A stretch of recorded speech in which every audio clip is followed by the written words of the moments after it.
Buenas tardes, buenas noches, comunidad de Macondo, ¿cómo están? Comienza esta emisión. Bienvenidos a este viernes de Macondo por primera vez en los 3 años que venimos haciendo este programa. Lo tenemos que grabar, de emitir un viernes. Les pedimos disculpas a todos los que nos estaban esperando ayer. El retraso de un vuelo mío que yo me iba a tomar, bueno, no ayudó y nos obligó a cambiar de plan en el último momento. Veníamos bien, pero de golpe pasaron cosas, ¿no? Como diría el agudo de Mauricio Macri. Así que aquí estamos, Marco, Leandro, Ina, listos para analizar la realidad latinoamericana, que también pasaron unas cuantas cosas en la región. El canje de prisioneros que realizaron hace una semana Venezuela y Estados Unidos, y los detalles que han salido de todo este proceso dan mucho que hablar, más allá de la liberación de 252 migrantes venezolanos que permanecieron en esa mega cárcel de Nayib Bukele sin que se celebrase un juicio alguno ni que se presentasen pruebas de sus supuestos delitos, que recordemos los acusaron de ser nada menos que terroristas de Tren de Aragua. Bueno, este acontecimiento revela un poco más, ¿no? Esa otra cara de las relaciones bilaterales entre los gobiernos abiertamente enemistados, esas negociaciones tras bambalinas que llevan meses haciéndose, realizándose, ¿no? Esa nueva dinámica también en la que Estados Unidos parece haber visto en los migrantes una suerte de activo. En cualquier momento pueden ser tomados como rehenes. Ya está creada además toda esa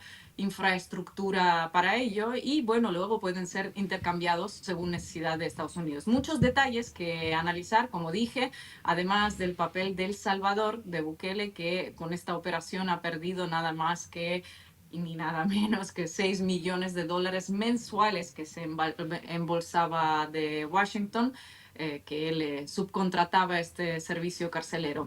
Eso y mucho más, también las declaraciones de quién va a ser el embajador de Estados Unidos en Argentina, que escandalizaron a medio mundo, a excepción del ejecutivo del propio Javier Milei y la derecha Fest, que celebraron los fanáticos de Milei, que pagaron dinero para ir a escucharlo elogiándose a sí mismo. Vamos a tener una conexión desde ese festival, directamente desde ahí, desde Córdoba, que se convirtió por unos días en un epicentro de los amantes de la motosierra y de Javier Milei. Así que vamos a ir arrancando. Vayan conectándose a esta transmisión, dejen sus comentarios, suscríbanse al canal y bienvenidos. Buenas noches, Ina, buenas noches, Marco. Hoy en esta emisión especial que estamos haciendo de Macondo, ahora unos minutos después de haber concluido Legítima Defensa, para mí es un placer, porque fíjense que yo tengo Legítima Defensa y Macondo, dos programas que adoro, que venimos haciendo hace muchos años y hoy me quedaron pegados. Entonces tengo toda la expectativa de que un montón de gente que está viendo Legítima se vaya sumando a la emisión de Macondo. Pero recuerden, el jueves que viene volvemos como todos los jueves, que esa es la idea, fue esta situación que nosotros tenemos un elenco muy viajado, ¿no? Muy viajado. Entonces pueden suceder estas cosas, y bueno, sucedieron en la noche de ayer. Vamos a empezar entonces a hablar de este canje. Tiene su conexión con Uruguay esto también, les voy a contar. Y me parece importante porque en Uruguay me parece que se entiende poco el caso. Yo todavía no lo tengo del todo claro, pero creo que hay que aclarar algunas cositas que van surgiendo. Este canje de los 252 prisioneros, podemos llamarlo así, prisioneros políticos, porque es evidente, ahora queda todo más en evidencia para mí, ¿no? Que Donald Trump dijo a estos 200 venezolanos que atrapó casi random, ¿no? Diciendo que eran del Tren de Aragua, pero ahí hay de todo, muchachos que estaban empleados en tiendas de comida, migrantes venezolanos, los manda con un acuerdo que hace con Bukele al SECOT en una exportación de presos, que es escandalosa de los dos lados. Es escandalosa porque son personas que no tienen ninguna sentencia judicial ni en El Salvador ni en los Estados Unidos. Entonces, no hay ninguna explicación por el cual uno podría decir va a cumplir prisión en otro país, ¿sí? Ni eran requeridos en El Salvador ni tenían sentencia. Simplemente son secuestrados y no son deportados como podría hacerse con una deportación de migrantes y mandarlos a su país, sino mandados a una cárcel, al SECOT. ¿Qué cárcel? Además, bueno, justamente en el país gobernado por Nayib Bukele, que ha transformado de la cárcel un símbolo de su gobierno, ¿no? Todo con Proyecto de la nación, ¿no? Sí, sí, como el producto nacional de Salvador, hoy es la prisión en condiciones además inhumanas, como ejemplarizantes para la ultraderecha. Entonces, ahí, a ese lugar del terror, manda Trump a estos venezolanos, random.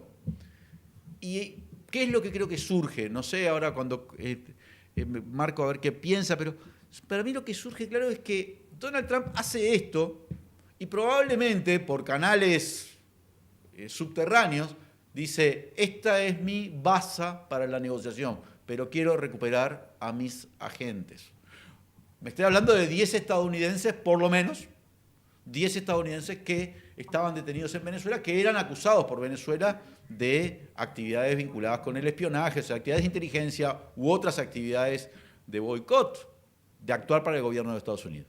Y además Bukele hace todo este discurso de los presos políticos y no sé cuántos venezolanos. Pero en realidad la clave está ahí, en esos estadounidenses, ¿sí? Y finalmente se produce este intercambio, que es un intercambio propiamente un intercambio de prisioneros, como los que hemos visto en guerras, como han sucedido, por ejemplo, en Ucrania y Rusia, o entre Hamas e Israel, un intercambio así, negociado sotto voce, y 10, en teoría, estamos hablando de números que son los que se han trascendido, 10 estadounidenses van a los Estados Unidos y los 252 que estaban en el SECOT regresan a Venezuela. ¿Cuál es el papel de Nayib Bukele acá? Bueno, es el hub, funcionó como un agente de los Estados Unidos, ¿sí? Lo cual realmente resignifica todo su papel, todo su discurso y todo.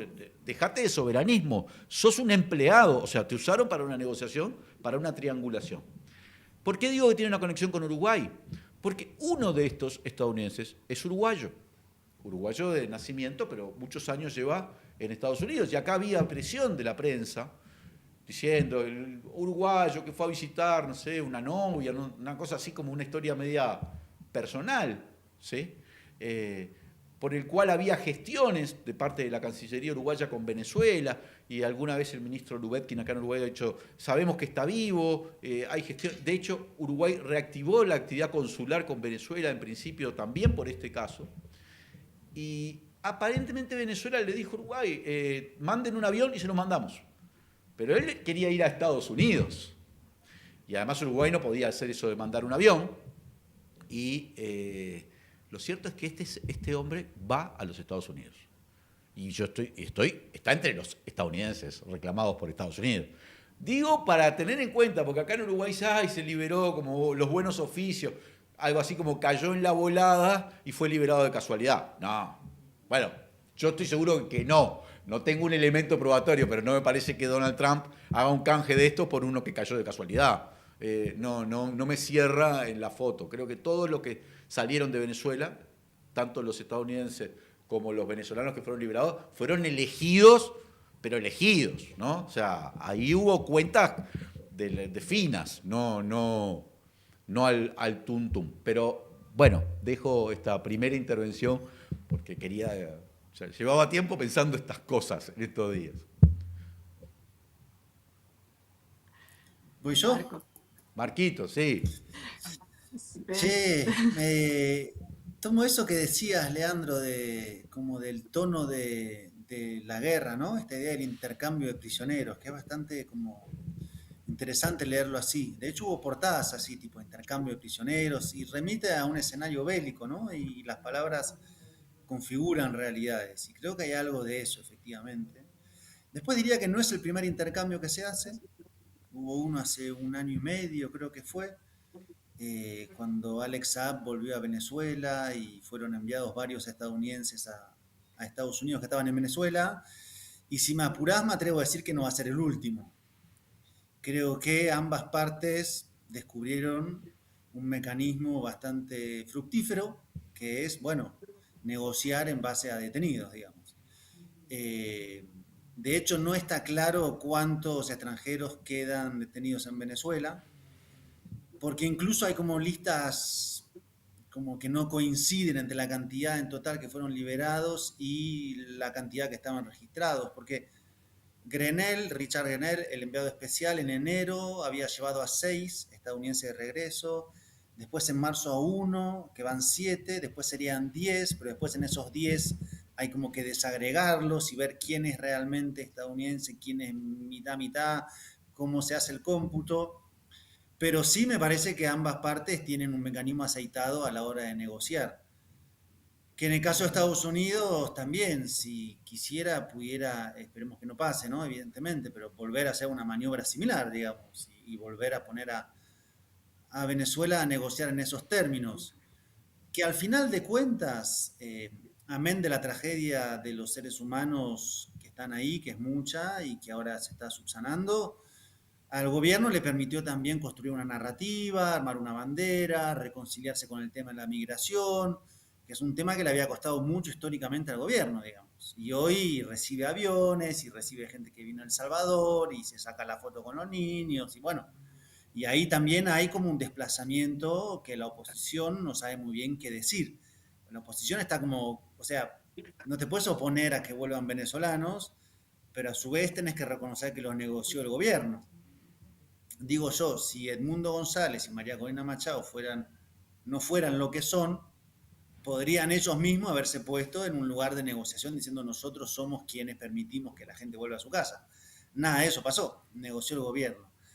Ahora bien, la negociación no termina ahí, porque agrego dos elementos de los que se negoció. Primero que hay 10 estadounidenses y 80 venezolanos que según anunció Diosdado, de esos 80 no sé todavía cuántos salieron, hay 30 y pico, hay diferentes listados. En todo caso, sería 10 más 80, sería 90. Porque además, no es que las partes dicen abiertamente que negociaron, lo cual es propio de una negociación. Pero bueno, si vemos el total del cómputo, son 10 más 80, van 90. Y ayer se anunció que es muy probable, cuando no seguro, que Chevron pueda volver a operar en Venezuela. Entonces, le preguntaban a Maduro, Maduro dijo no comment, literal, no es entonces, pero si uno ve la secuencia, decís, bueno, pues para una semana, vuelven los 252, van los 10 estadounidenses, y después flexibilizás para que Chevron pueda volver, eso era lo que estaba negociando Richard Grenell, y no Marco Rubio, que era un intercambio más integral. Ergo, no sé qué más vamos a saber en unos días, pero de a poco va tomando forma el contorno completo de lo que han estado negociando. Por eso lo de Chevron ayer fue como, bueno, listo. Ahora sí está como el rompecabezas más o menos completo de lo que estuvieron rosqueando fuerte, ¿no? Y eso también desmiente la idea de que están los puentes rotos. Eso es, sí, eso iba a decir que en alguno de los programas anteriores hablamos de esa suerte de guerra entre el ala Grenell y el ala Marco Rubio y parecía en un momento dado que el ala Marco Rubio en todas las cuestiones internacionales, no solo en Venezuela, ¿no? También estamos viendo lo que pasa en Ucrania, pues que el ala Marco Rubio, que es mucho más cerrado a cualquier tipo de negociación con los gobiernos que considera, pues eso, dictaduras, comunistas, lo que sea, pues no está todo dicho, no está esa pelea terminada y parece ser que la pulseada va a seguir, ¿no? Vamos a ver algunas cuestiones, no está terminado, como has dicho, Marco. Ahí en todo esto hay como muchas cosas, ¿no? Que no, que generan muchos interrogantes, ¿no? Porque si la Casa Blanca al principio, no sé si se acuerdan, cuando los detuvieron hubo ese momento en el que un tribunal de Estados Unidos mandó a liberarlos, se lo impidieron, dijeron que no tenían ya la potestad alguna sobre los migrantes que llevaban a El Salvador. Entonces, ahora salen liberados, resulta que sí que tenían potestad, ¿no? Resulta que ese mensaje anterior era una mentira. Nayib Bukele diciendo que son todos terroristas de Tren de Aragua, pero a la vez los está soltando. eh, Claramente después de una negociación y, como ha dicho Lean, ejerciendo su papel de empleado, ¿no? Si enfrentan múltiples cargos de terrorismo, robo, violación, como, tal y como ha dicho Bukele y tal y como ha dicho Trump, por qué son liberados? Otra cuestión. mmm, Recordemos que el Tren de Aragua fue declarado una organización terrorista a la altura de Al-Qaeda, a la altura del Estado Islámico. Entonces, tú estás permitiendo que esos supuestos terroristas del Tren de Aragua vuelvan a sus países de orígenes, al igual que habrías hecho, que esa es la pregunta, lo habrías hecho con gente detenida con supuestos vínculos con Al-Qaeda. ¿Permitirían que volviesen a Pakistán o a Afganistán o a donde sea? Porque aquí es lo que están permitiendo, si seguimos sus discursos oficiales, es exactamente eso. Y lo tercero, ¿no? Es el propio discurso de Trump, que nosotros estamos mandando afuera a todos esos migrantes porque son delincuentes, pero ¿a quién están devolviendo? Si han visto esos 10 personas, entre esas 10 personas, y ahora sale mucho en los titulares, en las 10 personas que devuelve a Estados Unidos, aparece un asesino convicto.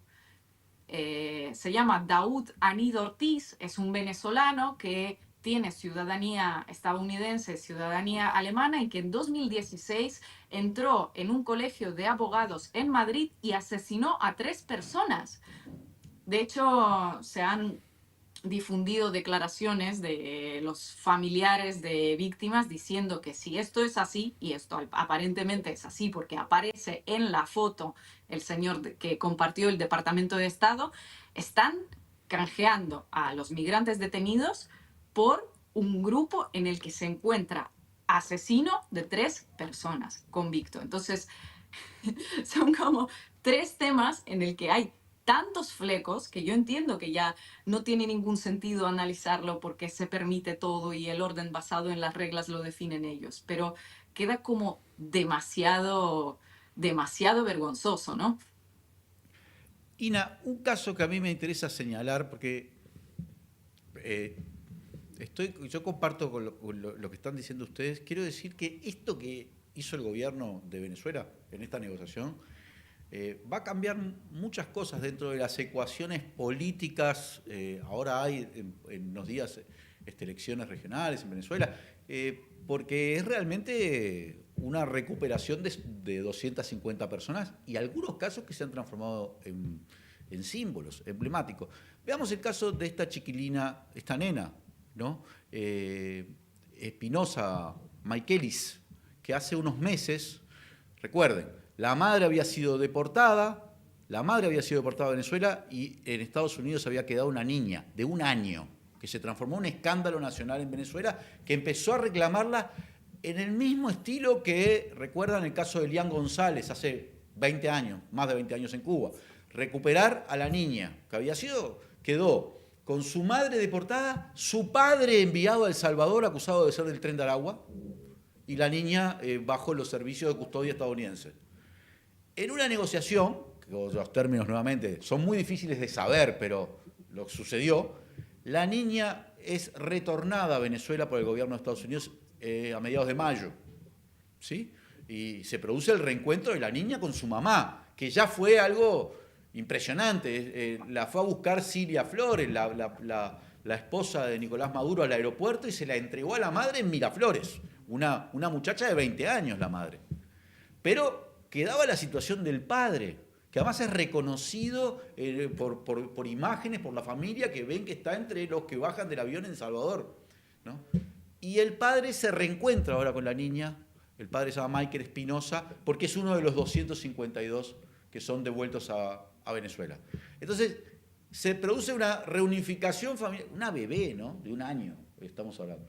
Y esto tiene un impacto, como tiene impacto yo estaba mirando las noticias de la BBC u otros medios europeos, ni estoy hablando de medios venezolanos, sabemos cuáles son un poco sus miradas políticas, que están reconstruyendo la historia del retorno de uno u otro a sus pueblos en Venezuela y la forma en que los recibe la comunidad.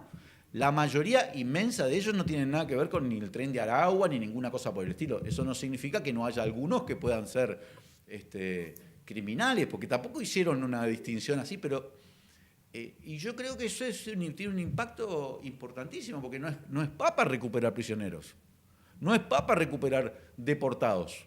Y estamos viendo una gestión que es de muy alto nivel, que además está complementada por esta autorización que dan los Estados Unidos. Habrá que ver si se confirma que después Chevron lo hace, para que Chevron retome su actividad de extracción de petróleo en Venezuela. Son cambios cualitativos no menores que se producen en las últimas horas y que nuevamente a Bukele lo dejan muy mal, además de que el gobierno venezolano empieza a hacer una causa contra Nayib Bukele, porque lo que cuentan los 200 chiquilines estos que fueron deportados, fueron recuperados por Venezuela, son situaciones de tortura, de hostigamiento, de una situación media brutal dentro de ese centro del confinamiento del terrorismo secot salvadoreño. Bukele lo niega, pero las denuncias están ahí, e incluso hubo alguno que no era venezolano que estuvo ahí en el secot también deportado que dice lo mismo. Entonces va a ser muy difícil sostener que está todo bien, que el centro de confinamiento del terrorismo es una jauja, es una fiesta, si además has hecho durante todo este tiempo propaganda de que ahí es tremendo. Bueno, vamos a terminar con este bloque porque tenemos a nuestro invitado, Juan Elman, que nos va a hablar un poco sobre la Derecha Fest en Argentina, que anticipamos al principio del programa. Vamos al corte y pasamos a eso y luego seguimos con los temas, con el debate latinoamericano.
La verdadera amistad te dice las cosas de frente, aunque muchas veces no te guste. Porque tiene la honestidad por virtud y es auténtica. Prioriza la confianza por sobre todas las cosas. Es que la amistad asume el compromiso de estar siempre, sobre todo en las malas, para que cuando lleguen las buenas sean una verdadera fiesta. No importa el momento, la hora o el lugar, su voz siempre te hace sentir como en casa. Caras y caretas, una voz amiga. Suscríbete ahora.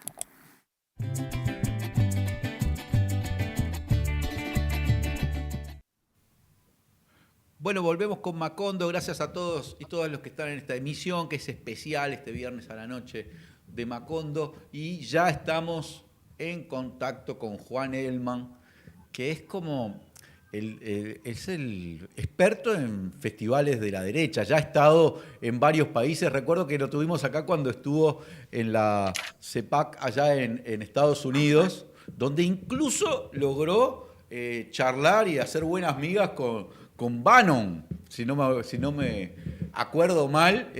No, Juan está haciendo una especie de estudio antropológico sobre esto, sobre esta cultura, la cultura de la derecha, y ahora estuvo participando en la Derecha Fest en la ciudad de Córdoba, en Argentina, en la provincia, no sé si fue exactamente la ciudad de Córdoba, y ahora nos va a contar un poco de este festival de la derecha que, por supuesto, participó toda su zoología, e incluso el presidente de la República, de la Nación Argentina, Javier Milei, aunque hubo gente del gobierno de Milei que no fue invitada o que estaba quejándose, porque hay como una interna y hay como diferentes salas, en particular el vocero Manuel Adorni, que dice no haber sido invitado. Bueno, bienvenido Juan Elman a Macondo, y seguí contándonos este tour que estás haciendo por este tipo de organismos, ámbitos o eventos. ¿Qué te está dejando? ¿Qué es lo que sentís que estás aprendiendo? ¿Cómo podrías calificar este fenómeno que venimos observando? Bueno, ante todo, gracias por la invitación, chicos. ¿Cómo están? ¿Me escuchan bien? Sí, perfecto. Perfecto. Perfecto. A ver, lo que pasa, yo vivo en Chile, estaba acá en Argentina de visita y vi que salió esto y que era en Córdoba y dije, bueno, ¿por qué no? O sea, ¿por qué no ir? A mí me interesaba un poco, yo había estado en CIPAC Argentina en diciembre, que fue un evento muy parecido a este en términos de contenido, con más figuras de Estados Unidos y otros países. A mí me interesaba un poco este evento puntual, no me esperaba nada distinto en términos del programa, pero sí me parecía interesante el hecho de que fuera en Córdoba, ¿no? O sea, me parece que hay un componente, no sé si federal, pero por lo menos con presencia cordobesa y de otras provincias del norte, que me pareció muy interesante, ¿no? Y pude hablar con chicos que habían ido en caravana desde provincias como Jujuy, como Salta, inclusive lugares rurales, o sea, ni siquiera de las ciudades. Y creo que ese componente se vio y fue interesante. Por lo menos para el laburo que hago yo, digamos. Ahora, en términos del contenido, bueno, no fue nada muy distinto a lo que veníamos viendo de ese tipo de eventos que se publicitaron, en el caso de la Derecha Fest, como creo que es el más antisurdo del mundo, algo así, un poco decía el flyer de promoción. Juan, ¿qué tal? Muchas gracias por estar aquí. Siempre un placer charlar contigo. Como dijo Leandro, llevas siguiéndolo ya bastante tiempo, ya nos has contado, nos has hecho ese reportaje el año pasado desde el CIPAC.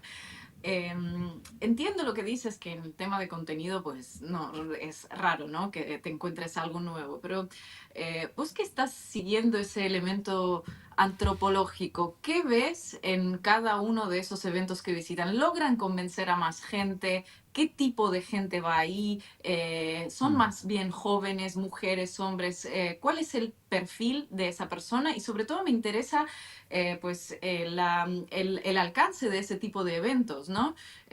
Cuán multitudinarios son y si logran que con cada uno de ellos pues se vaya armando pues esa gran comunidad de de la gente de derechas que paga por escuchar a Milei. Sí, a ver, Ina, creo que para responderlo primero, les hablan, digamos, Milei y los que conducen este tipo de eventos a su núcleo duro. O sea, es muy difícil ver a gente que no está muy convencida y movilizada ya. Entonces, para empezar, diría que este es un evento dirigido como a su público más fiel. O sea, en CIPAC va el trumpismo más fiel, en CIPAC Brasil va el bolsonarismo, digamos, más fiel, convencido, y en este tipo de eventos, digo, CIPAC Argentina o Derecha Fest, van los mileístas puros. Muchos jóvenes, eso se repite en cada uno de los eventos, hay muchos chicos jóvenes, más que nada varones, ¿no? O sea, hay más varones que mujeres, aunque podés ver mujeres jóvenes también, pero en general son más jóvenes, más varones. Muchos chicos de traje, o sea, vos lo que ves a diferencia entre Estados Unidos, en Estados Unidos hay mucho más color, o sea, la gente que va más vestida, con las gorras de Make America Great Again, rojas, ¿viste? Como que hay un festival. Hay un tipo que me encontraba siempre, lo vi también en la Convención Republicana, que es un tipo que tiene un traje de muro, o sea, como que se disfraza de muro de México. Y es como un personaje que va siempre vestido. Además es increíble porque el tipo sea, son eventos que en este caso duraba un día, pero CIPAC dura 3, y vos lo ves los 3 días con el traje, decís, o sea, el olor a chivo que tiene. Acá en este caso en Argentina lo que yo vengo viendo es como una estética más formal, o sea, chicos que te das cuenta que están como vestidos demasiado formal para la ocasión, o sea, con saco, con corbata, con zapatos de pie. Ahí vos ves perfiles socioeconómicos diversos, o sea, por lo que yo pude ver, había pibes, digamos, de barrios de clase media-baja de la ciudad de Córdoba, o inclusive de zonas rurales. Eso se ve también en los eventos a los que yo pude ir en América Latina. Eh, a ver, sobre la multitud, hay una discusión acerca de cuán grande fue. Yo, por supuesto, no puedo decir cuánta fue la cantidad, si bien se hablaba de 2.500 personas, yo creo que ese número era razonable, o sea, yo vi mucha gente, o sea, el auditorio estaba lleno de gente. Es cierto que hubo entradas que fueron gratis para personas cercanas, digamos, al partido de Milei y a la Fundación Faro, que es la fundación que preside Agustín Laje. Es cierto que hubo entradas gratis, pero también es cierto que hay muchos actos políticos que son públicos y gratis e igual no se llenan. Entonces, para dimensionar, yo creo que fue un evento que por lo menos logró reunir a la gente que se había propuesto. Eh, Ahora, en términos de lo que intentan lograr, bueno, hay algo que se discute mucho como entre gente que sigue la derecha, que es que el objetivo también de este tipo de eventos es generar ruido, o sea, siempre hay algún tipo de declaración polémica que genera ruido y genera una suerte de contraprotesta, digamos, y eso también hace que la atención al evento crezca, y eso me parece que es parte también de lo que ellos se proponen. Entonces, ellos también buscan generar algún tipo de polémica que siempre sucede. Yo recuerdo no sé, la cumbre de PNB, de Political Network for Values, que es una red ultraconservadora que fue en Madrid hace unos años, bueno, 2024, y recuerdo que esto fue un súper tema porque la aprobación se la había dado el Senado, o sea, se discutió después en el Parlamento de España, entonces hay algo también del ruido y la polémica que van generando estos eventos, sobre todo en la prensa, que creo que son parte del objetivo, ¿no? Estar en la conversación. Dicho esto, yo estuve todo ese día, ese martes, en la ciudad de Córdoba, y de hecho hablaba con el Uber que me llevó, por ejemplo, y no tenía ni idea que estaba el evento. Entonces también uno a veces tiene que matizar también porque piensa que estamos todos discutiendo sobre esto, y es verdad que sale en todos los portales, pero yo, digamos, también vi gente que vivía ahí cerca y no estaba ni enterada. Me parece que eso también es importante tenerlo en cuenta. Ujú. Juan, gracias por acá nuevamente. ¿Cómo dialoga, si es que dialogó, Mm. este festival con lo que está habiendo, bueno, visiblemente como tensiones en el campo del gobierno entre Milei, Karina Milei, el sector de los que son más digitales, Mm. ni hablar de Villarruel, que ya es acusada de traidora? ¿Cómo eso que pasó ahí, ese ecosistema se enmarca cerca de quién está, no juega la interna, quiere estar por arriba? ¿Cómo dialogan esas cosas?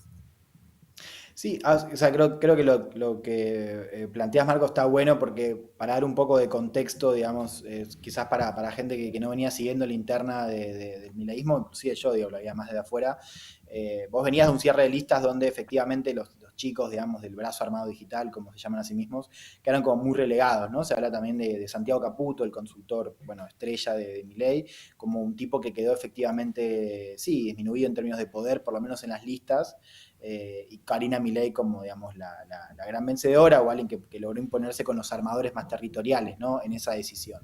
Yo creo que ahí diría dos cosas. Primero, a ver, o tres. No hubo mención a esto, o sea, no fue un tema, o sea, la cuestión de las listas y demás no era parte del menú del evento, o sea, se planteó como un evento más en esta clave de batalla cultural, entonces no hubo ninguna mención a eso. Sí creo que el rol del Gordo Dan, digamos, como Daniel Parisini, que es uno de estos referentes digitales del mileísmo, capaz el troll más importante, bueno, ya no es troll, digamos, pero fue en un momento troll y ahora bueno, es un jugador político en ese ecosistema. Creo que el rol de él fue importante porque él dio una charla, o sea, tuvo un espacio importante cerca del AGE. Y nada, también fue importante simbólicamente cuando Milei entra a dar el discurso final, se abraza con Dan como al principio, ¿no? O sea, lo ponen a Dan para que se abrace con Milei. Entonces hubo una puesta en escena de ellos dos que creo que fue bastante simbólica porque de alguna manera mostraba, digamos, que no había, o sea, quería mostrar que no había fisuras, digamos, públicas entre ese movimiento que lo tiene a Dan como un referente y el mileísmo, digamos, más asociado a Karina Milei y a la figura del presidente. Como dato también a remarcar, el discurso de Milei fue muy parecido al de CPAC, o sea, fue como en términos de contenido, fue muy parecido, hablando sobre el abrazo del milagro argentino, ¿no? O sea, sobre cómo lograron de alguna manera sortear la crisis económica, todas cosas que están, por supuesto, o sea, que si vos haces un poco de zoom te das cuenta que no es cierto, pero digamos, eso fue un poco el intento del discurso de Milei.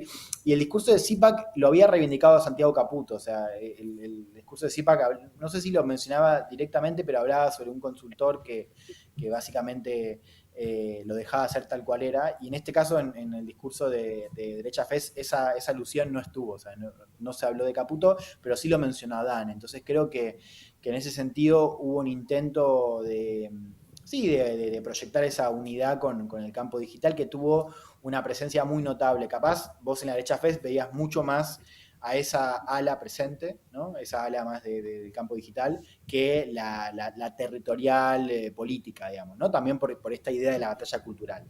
Y lo último, decir que lo que sí fue muy importante, y vos lo señalabas un poco en esto de traidora, la fisura, digamos, con Villarroel, ¿no? Que más que fisura es un divorcio así ya abierto. El discurso de Márquez, que fue un discurso muy...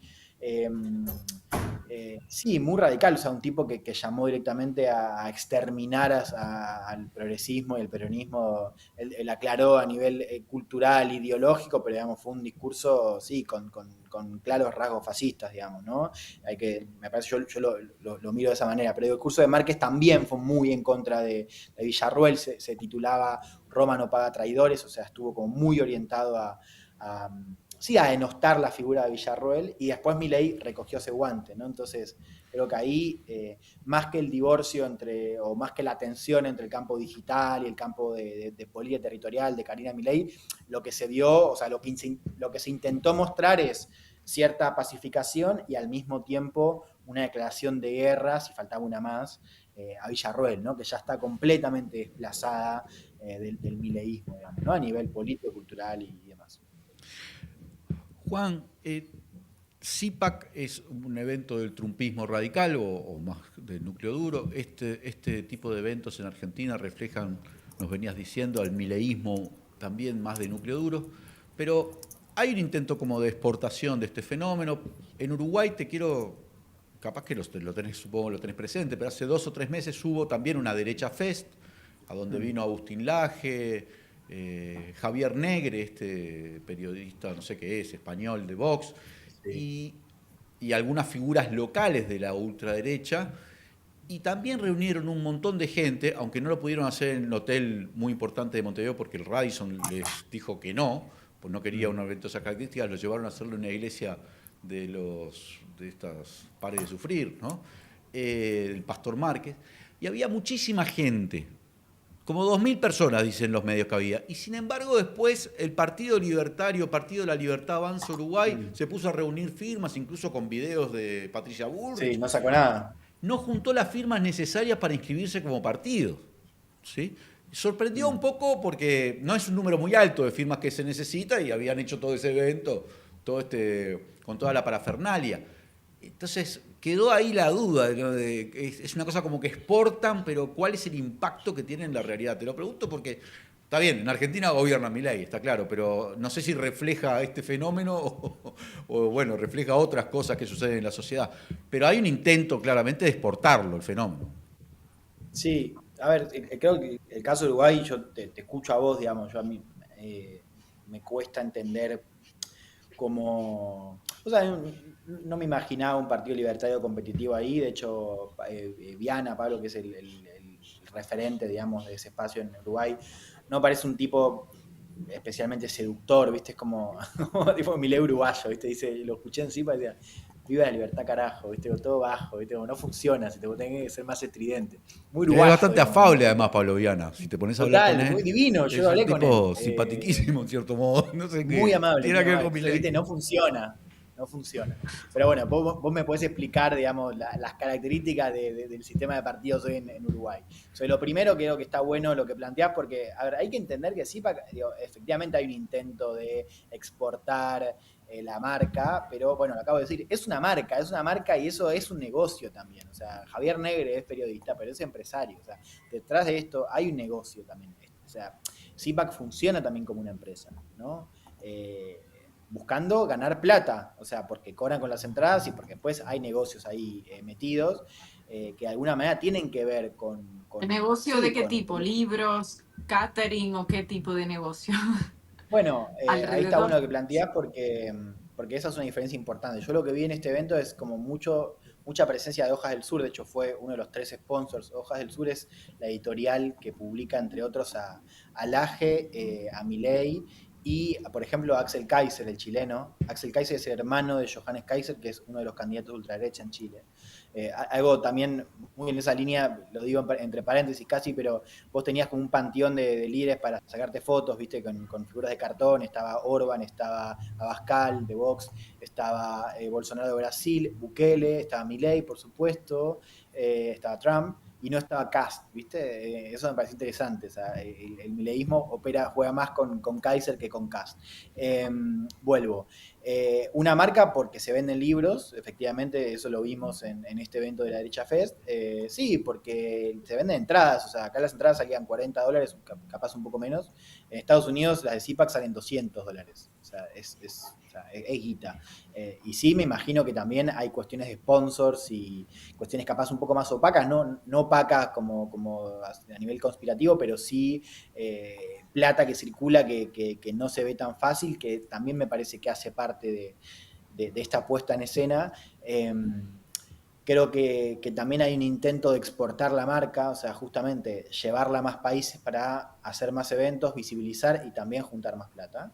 Y creo que no es tan claro cómo eso se capitaliza políticamente, porque CIPAC lo cierto es que tiene aliados, o sea, vos lo que tenés es que en cada una de las filiales hay distintos liderazgos, a veces en competencia.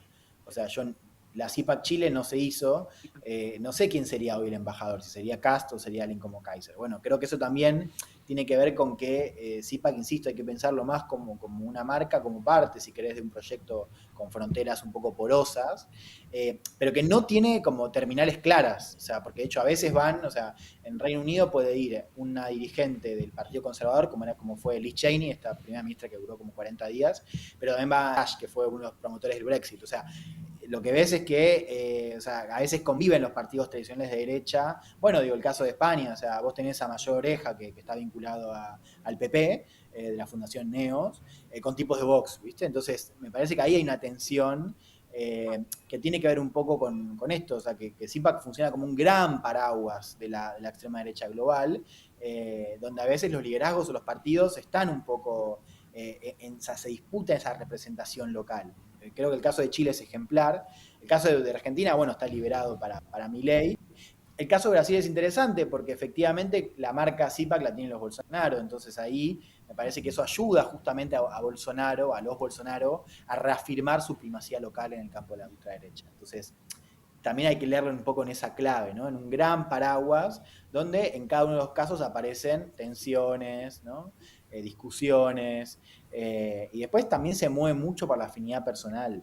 O sea, esto no es CIPAC no funciona como una asamblea democrática donde dicen, bueno, ¿a quién le damos la llave? ¿A Kaiser o a Kast? No, mucho se mueve también por afinidad personal, por cómo se llevan entre ellos y también por temas de guita, ¿viste? Yo insisto en esa dimensión del negocio que es una empresa, o sea, ganan plata. Juan, una última de nuestra parte, que vamos todos cortos de tiempo y sabemos que tú también. Dijo Milei en su discurso que muchos se van a sorprender con los resultados de octubre, con las legislativas, ¿no? Las elecciones que se vienen en Argentina.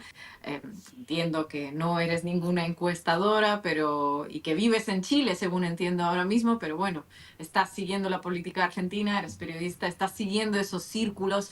¿Cuál es tu evaluación? ¿Estás más bien de acuerdo con esa afirmación de Milei o no? ¿Qué es lo que esperas para esos 28, ¿no? de octubre? Yo creo, Ina, o sea, la respuesta es no lo sé, digamos, eso para empezar a cubrirme. Lo segundo es que creo que ahí depende cómo definís, o sea, qué entienden ellos por éxito. ¿Por qué digo esto? Porque si vos lo pensás en términos de, o sea, la Libertad Avanza es un partido que tiene una representación parlamentaria baja. Entonces, porque en 2021 compitió, o sea, ganó el escaño en Ciudad de Buenos Aires, Villarruel y Milei, después sumaron en 2023 algunos escaños más, y después tienen como algunos de los tránsfugas, como dirían en España, digamos. O sea, los que llegaron y los que se fueron. Lo que quiero decir es que o sea, la representación va a aumentar. Entonces, de por sí, Milei seguramente va a poder decir que tuvo éxito, que va a tener éxito al aumentar la representación. Después, ¿qué sería una paliza? Bueno, ganar la provincia de Buenos Aires. Creo que ahí me parece que sí, ese va a ser un tema importante. Y después el porcentaje a nivel nacional, ¿no? Que también me parece que es un indicador a mirar. Lo que quiero decir es que no está tan claro qué significa una paliza en una elección legislativa. Y es muy probable que, aun si no sale todo como ellos esperan, Milei igual va a tener datos para decir, o va a tener elementos para decir, acá hubo una paliza, ¿no? O no fue bien. Me parece que eso es lo primero para entender, ¿no? La naturaleza de esta elección y el lugar de donde parte la Libertad Avanza, que parte de un piso bajo. Entonces creo que eso es una primera clave. Y lo segundo, bueno, me parece también que no sabemos qué va a pasar con la economía, digamos, acá se está discutiendo todo el tiempo, digo, si va a haber una devaluación antes de las elecciones o después, creo que eso puede influir. Pero bueno, me parece que también nosotros venimos de una elección en la Ciudad de Buenos Aires con baja participación, eso también es otra cosa a mirar, cuánta gente va a ir a votar, es probable que no vaya mucha gente a votar, comparada con otras elecciones. Y venimos de una elección donde, básicamente, para decirlo rápido, Milei se comió el espacio de centro-derecha, se comió el PRO. O sea, el PRO le fue muy mal. Entonces creo que hay que seguir un poco esa dinámica, porque si efectivamente vos lo que ves es que la Libertad Avanza logra representar, o sea, logra quedarse con la representación de la derecha, más allá del porcentaje y más allá de los escaños, bueno, eso para mí le va a ser un triunfo político indudable, o sea, más allá de cómo le va, lograr quedarse con el espacio de la derecha, porque a futuro me parece que eso importa mucho. Del otro lado, bueno, ahí creo que Marco va a poder decirlo mejor, pero digamos, no ves mucho, o sea, no ves un espacio de oposición casi vacante. Lo viste en la discusión sobre el cierre de listas, o sea, no hay mucho, no hay nada, para decirlo de alguna manera, o sea, no hay ningún liderazgo que esté emergiendo hoy en contra de Milei. Bueno, en el caso de Cristina, digamos, es muy importante el espacio que ocupa estando en la cárcel, bueno, en su casa, pero en prisión domiciliaria. No sé cómo lo de Marco, pero también me parece que eso contribuye, o sea, hoy parece un espacio vacante el del liderazgo de oposición. Juan, muchísimas gracias por esta entrevista. Como te digo, siempre un placer tenerte. Ojalá tenerte más veces en Macondo y gracias. Cuantas Además, más igual, CPACs Ina, y conferencias de estas, más charlas con Juan, ¿no?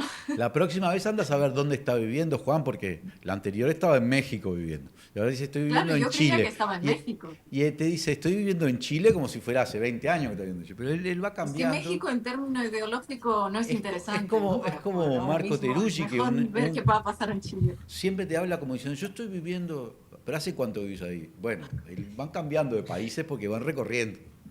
Nos vamos moviendo, nos vamos moviendo. Bueno, chicos, es un placer siempre charlar con ustedes, así que estamos al habla. Adiós, gracias. Gracias, Juan.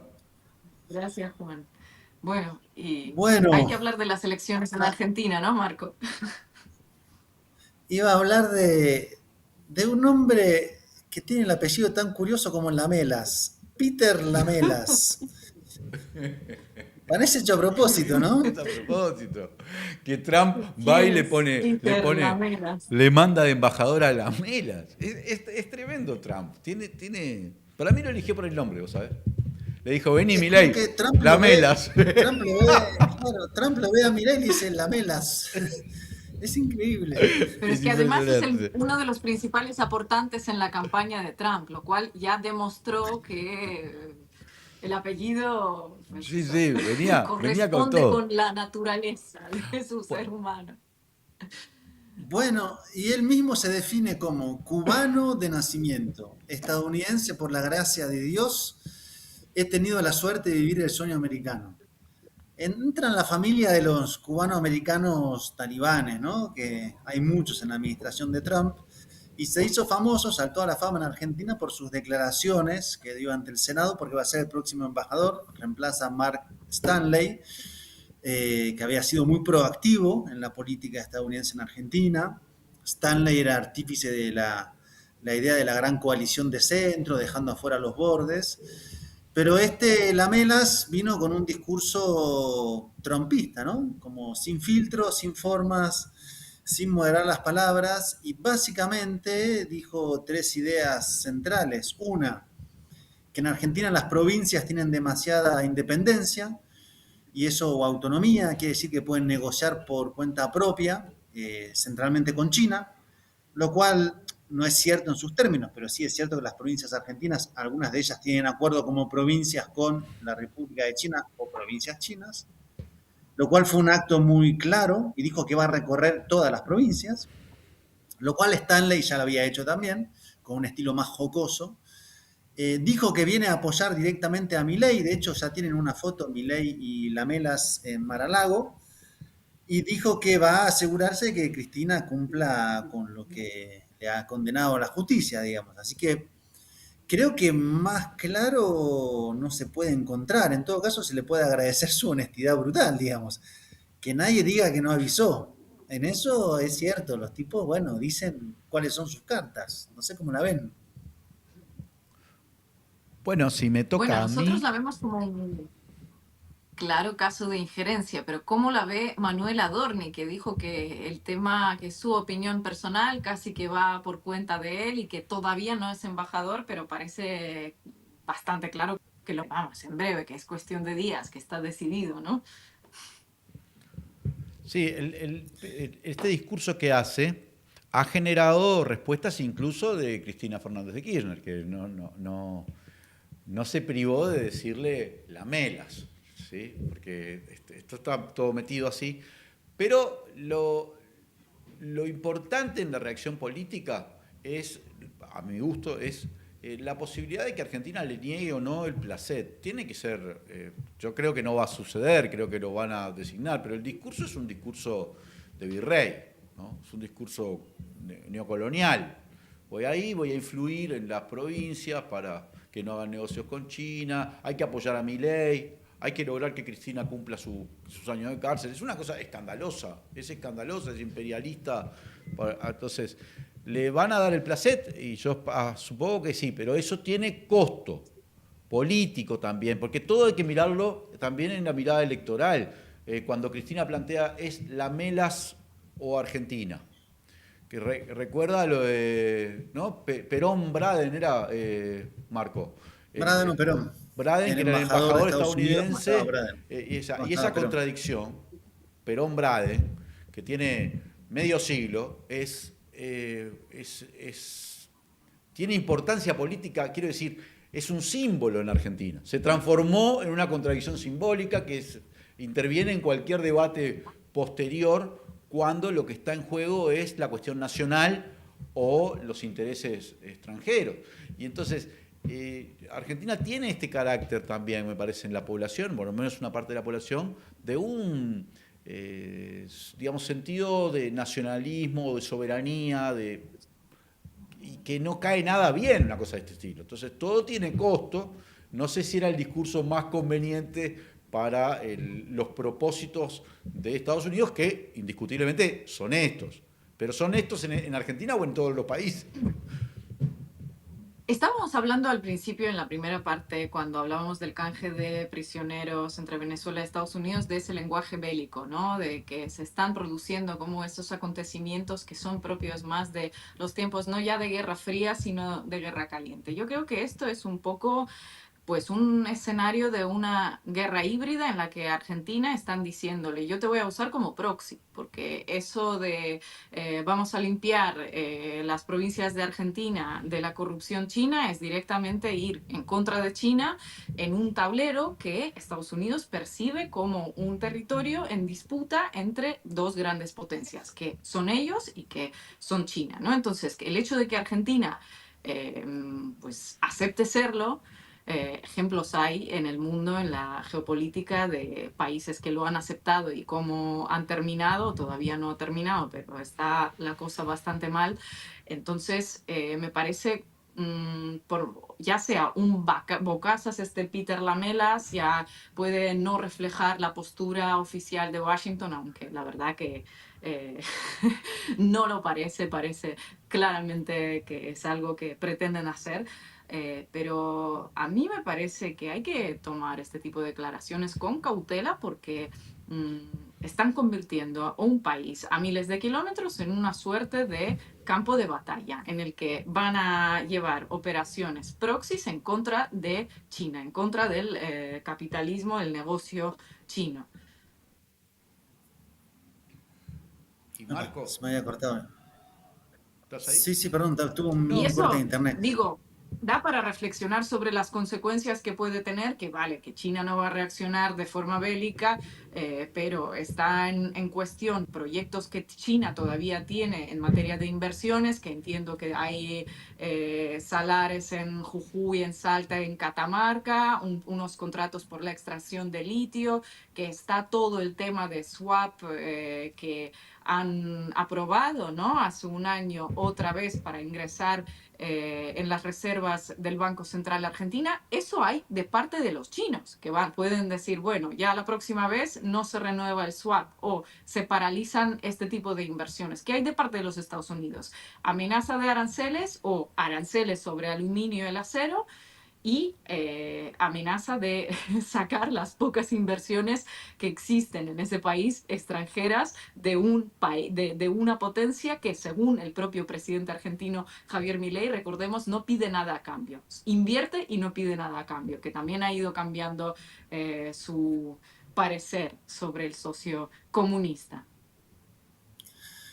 Sí, lo que se ve en el horizonte es seguramente un redoble de agresividad. Con Argentina como entregado, o sea, no solo le van a dar las cartas, el recibimiento a la mela, sino que va a ser un recibimiento seguramente con champán, fuegos artificiales, signo de Estados Unidos, o sea, todo, un dibujo de un burro, o sea, va a ser completo, digamos, ¿no? En ese sentido, yo creo que el gobierno juega a fondo y ha dicho, mi alineamiento es este y voy a ir hasta el final. Y ahí tiene un país por lo menos asegurado de alguna manera por unos 3 años, que es lo que le queda de gobierno a Milei. Y se va a venir el año que viene, y ya empezó, de hecho, y lo analizamos acá, la gran pelea por Brasil y por Colombia, digamos. Y es como el momento para recuperar la influencia en Sudamérica. eh, y creo que no van a escatimar muchos recursos ni formas. Y ahí sucede que la política exterior estadounidense, en medio del remolino, porque Estados Unidos es un remolino ahora mismo, o sea, entre el escándalo de Epstein, el reflote de la acusación contra Obama y todo eso que se está viendo, y una política exterior que tiene dinámicas bastante caotizantes, yo creo que Marco Rubio, su espacio casi natural de acción somos nosotros. Y Peter Lamelas debe ser su amigo de juegos de la infancia, digamos, o su primo mayor, no sé. Es como la tribu de Florida que desembarcó para intentar disciplinar a Latinoamérica. Porque no sé cuánto influye en Ucrania Marco Rubio realmente, ni en Medio Oriente. Ahora, en esta zona es un poco su zona. Así que lo que se nos viene es, como dicen en Venezuela, ponerse alpargatas, que lo que viene es joropo. está buena esa. Ponerse alpargatas. Lean, si quieres decir No, solo unas comentar, últimas dos solo palabras. complementar que en estas actividades injerencistas nos tienen en las últimas semanas también el, el- bueno, directamente hacia Brasil, con declaración del propio Donald Trump y amenazando con estos aranceles gigantescos y todo este tipo de cosas por el juicio a Bolsonaro. ¿Sí? Bolsonaro está con tornosoleira electrónica, le dicen, ¿no? Está con tobillera y su situación se complica cada vez más. Y Estados Unidos le aplica sanciones a De Moraes, al juez, ¿sí? Que, o sea, no los permite ingresar a los Estados Unidos. Es decir, hay una lógica de imponer sanciones de este orden. El otro día, hace 2 semanas, también aplicaron sanciones a las autoridades cubanas, sanciones de viaje, como si, no sé, Raúl Castro estuviera pensando en viajar a los Estados Unidos y ir a Disney, ¿no? O sea, pero es una política permanente de injerencia en las últimas semanas que ha llevado a este enfrentamiento directo con Lula y a esta exposición neocolonial de Lamelas, que bueno, ya sabemos que el gobierno argentino lo recibe con algarabía, porque my president, como le decía Milei a Donald Trump. Pero una cosa son los gobiernos, otra cosa son las sociedades. Esto impacta también y no impacta positivamente, creo yo. A mí me parece que esa ostentación de lo neocolonial en países como Argentina termina siendo contraproducente para los intereses de Estados Unidos. Habrá que verlo, ¿no? Pero es una cosa que cae muy mal, cae muy mal. Lo iremos viendo los jueves, como Los habitualmente, jueves. no los viernes. El próximo jueves seguiremos analizando todo y a partir de ahora en horario habitual.